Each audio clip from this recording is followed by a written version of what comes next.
Great. Although the news that's been coming out is so depressing, and I know I got so many emails about what's happening with Zambia, and a lot of people wanted me to comment on is Zambia now, Zam China. Actually, you guys, it's not even a funny story. Zambia is the first African nation to become a full Chinese colony, and we joke about some of these things, but what has happened is really, really tragic. And I warned you guys this is what was going to happen. But also this shows you that we're closer and closer to a major global war. Because I told you, the Europeans are not going to just sit back and let China take over Africa. Now, what has happened is that Zambia defaulted on a couple of loans. And so they lost their power company, ZESCO, and that has been taken over by the Chinese. Their major national electricity company is now being run by China. Now, if that isn't even worse, they've also lost, a few months ago, they lost their Zambia Broadcasting Corporation. It's called the ZENE-NBC. I think it's the Zambia National Broadcasting Corporation, which is now fully owned by China. And, the government has been denying that this is the case. They've been trying to play cute. They've been trying to play, like everything is okay. But they have actually been in secret talks over how their national electricity company would be taken over. This is crazy. Do you think an African country would be allowed to run China's national electricity company? And, it just shows you that China's neocolonial strategy is reaching ahead. I mean, it's reaching its climax. They've been doing this covert business for so long. And now, they've got their tentacles so deep inside.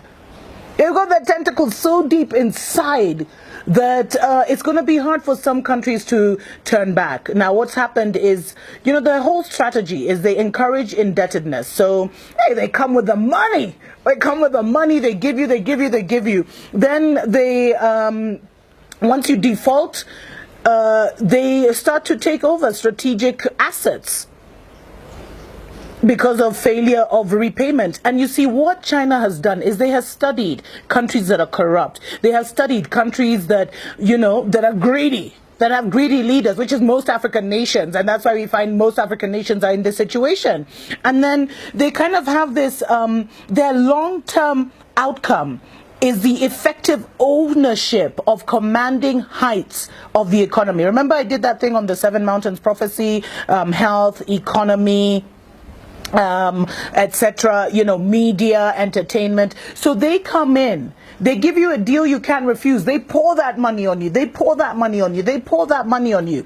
And then all of a sudden, they come collecting. And they're very vicious when they start collecting. And you know what? Even the Chinese government, they know they actually have a problem in Zambia and other nations. But you know what they said? They were just like, us, we're protecting the Chinese. If your people cannot negotiate for you, if Zambians cannot look, if the Zambian government and the Zambian politicians cannot look after the interests of Zambia, that's not our fault. But this is not going to be possible. And you know what? I was doing deeper research into this matter, and it gets even worse. Now, Zambia's president was actually in China last week for the China-Africa summit, and I'll talk in the future about the $61 billion or $60 billion that the Chinese government allegedly gave to Africa with no strings. There ain't no free lunch. Come on, guys. There ain't no free lunch.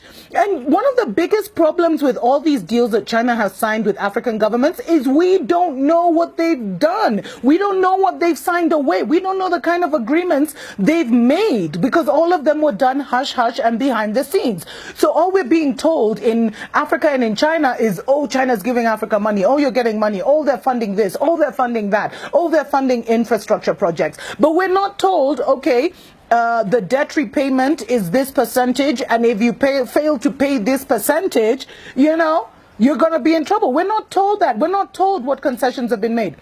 In fact, I know this is not about Kenya. Sorry, guys, I'm a bit obsessive about Kenya. But I've been told Kenya, they built this crappy railway line, and if we don't pay, they're going to get one of our ports in Mombasa. Anyway, that's just a story for another day. Now, this guy, so President Edgar Lungu, he visited Chinese companies while he was in China. Not only have you lost ZESCO, the electricity company, you've lost your media company.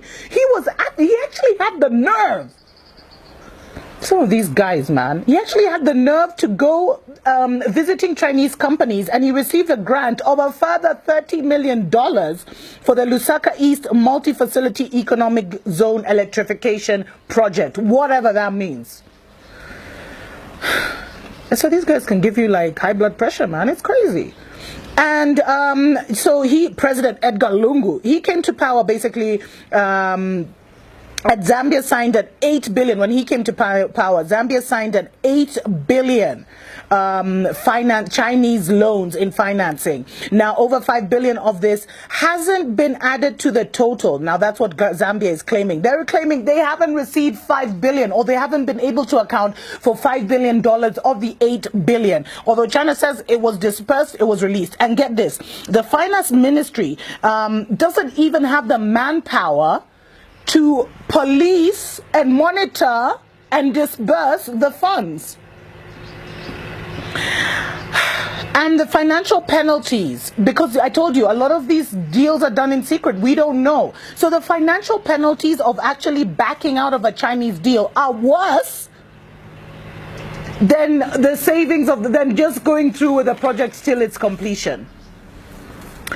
So a lot of contracts have been signed in secret. It's a problem. We don't know what our governments have done. And that's why I am telling you, in the next few years, because, you know, the next election for Zambia is, I think, 2020, somewhere there. You're going to see a lot of African governments toppling. A lot of African governments toppling because they have sold our souls to the devil, literally. Just check out how, you know, Zambia, by the way, Zambia has been allowing Chinese immigrants to come in since 1964. And now, after all this happened, the Chinese have even taken a road. One of the main roads that's even on the national map of Zambia. Check in, they just took a road that appears on the map. You can Google freaking Zambia right now and you'll see that road, and the Chinese have just blocked it off. Like they own the country. This is total madness. Seriously, what are our politicians doing? Yo, young Africans, we need to get it together. Like seriously, we need to get it together. We need to arise. We need to get out of our stupor, our slumber, our coma, whatever it is. We need to stop feeling sorry for us, you know, for ourselves, and just arise, man. And fight for what is ours. I mean, this is what our grandparents fought for independence for. Many died and were tortured. And you know what? So not only have a lot of contracts been signed in secret, but we don't know what our governments have signed off. And in Zambia, Zambia has one of the longest relationships with China among African countries. It started in 1964, 5 months after independence is when this relationship started. And China has been given uncontrolled access to Zambian resources by overborrowing and allowing Chinese unfiltered emigration. And it's reached such a high tension level. And I'd love it if my Zambian brothers and sisters who watch my show would just even expound, share your story, share your testimony, guys. It's reached such an uncontrollable level that now the Chinese have even moved into, you know, the African neighborhoods. And they're creating tension. They're even selling maize on the streets. So here in Africa, you know, we have guys like, so when you're stuck in traffic and stuff in the major cities, guys will be selling everything from aprons to knickers, you know, undies, to handkerchiefs, to water, to crisps. Now, imagine seeing Chinese people doing that business. Imagine seeing Chinese on the side of the road, you know, roasting maize, and it's becoming a problem. And in fact, I was reading, there's been such a high influx of Chinese to Zambia since 2015 that many believe, like many have actually started thinking this was Chinese government driven. Of course they're happy for their people to be, you know, to emigrate and take over and colonize. They're happy for that. And then when these guys commit crimes, because a lot of them have committed crimes, and there's this brilliant article from Lusaka Times which talked about the various crimes that have been committed. The Chinese, a lot of corrupt Chinese have moved to Zambia. A lot of thugs and criminals who are into corrupt deals. So corruption has reached epic proportions in Zambia. And when the government tries to call out the Chinese, what happens? The Chinese government says, oh, don't touch my people, don't touch my people. It's crazy. It's madness. It's nuts. And you know, it's become such a problem because contractors are moving, traders, wholesalers, farmers, manufacturers, importers, exporters, and criminals who want to seize the vast resources of Zambia and are looking for an escape route from poverty. Because China just came out of being a third world country. And you know, it's even become common now for people to say China first, Zambia last. Imagine. Imagine. So, you know, a lot of Zambians have been complaining because Chinese have been allowed to acquire large tracts of land. So there's little land left for Zambians. You guys, you're thinking it's a joke when I say Zambia is now a Chinese colony. There's been a lot of loss of employment opportunities because they're bringing everyone, cooks, bakers, electricians who learn online, engineers who learn online. They've brought a lot of lawlessness and corruption. They're crowding out Zambian SMEs because they're even doing the small business of even selling maize on the streets. And they're racist. And a lot of Zambians have complained about the racism and the environmental degradation. They're even in Zambian markets. You know where the Zambians now, you go, you sell your vegetables and your fruits. They're even there, selling fruits and vegetables and competing with Zambians. It's shame on the Zambian government. Shame, shame, shame on President Edgar Lungu or whatever his name is. Shame on him. And the sad thing is, because of all the loans that have signed and because of the defaulting, future Chinese generations will be entitled to Zambia's precious resources. So the children that have not even been born will be born into a neo-colonial China. Might as well call, you know, Zambia a colony of China. It's a mess. And something needs to happen. Imagine something needs to happen. Guys, we need to awaken. We need to get out of our stupor, get out of our problems. Zambia, you guys need a revolution. You guys need a revolution, man. You guys need something. You guys need to awaken, aren't you? Are you just going to stand by and let this happen? Anyway, guys, it's my first show back and I'm already like so emotional. I need to talk more about what is happening just with China in general and why, guys, the Third World War is coming. The Third World War is almost upon us.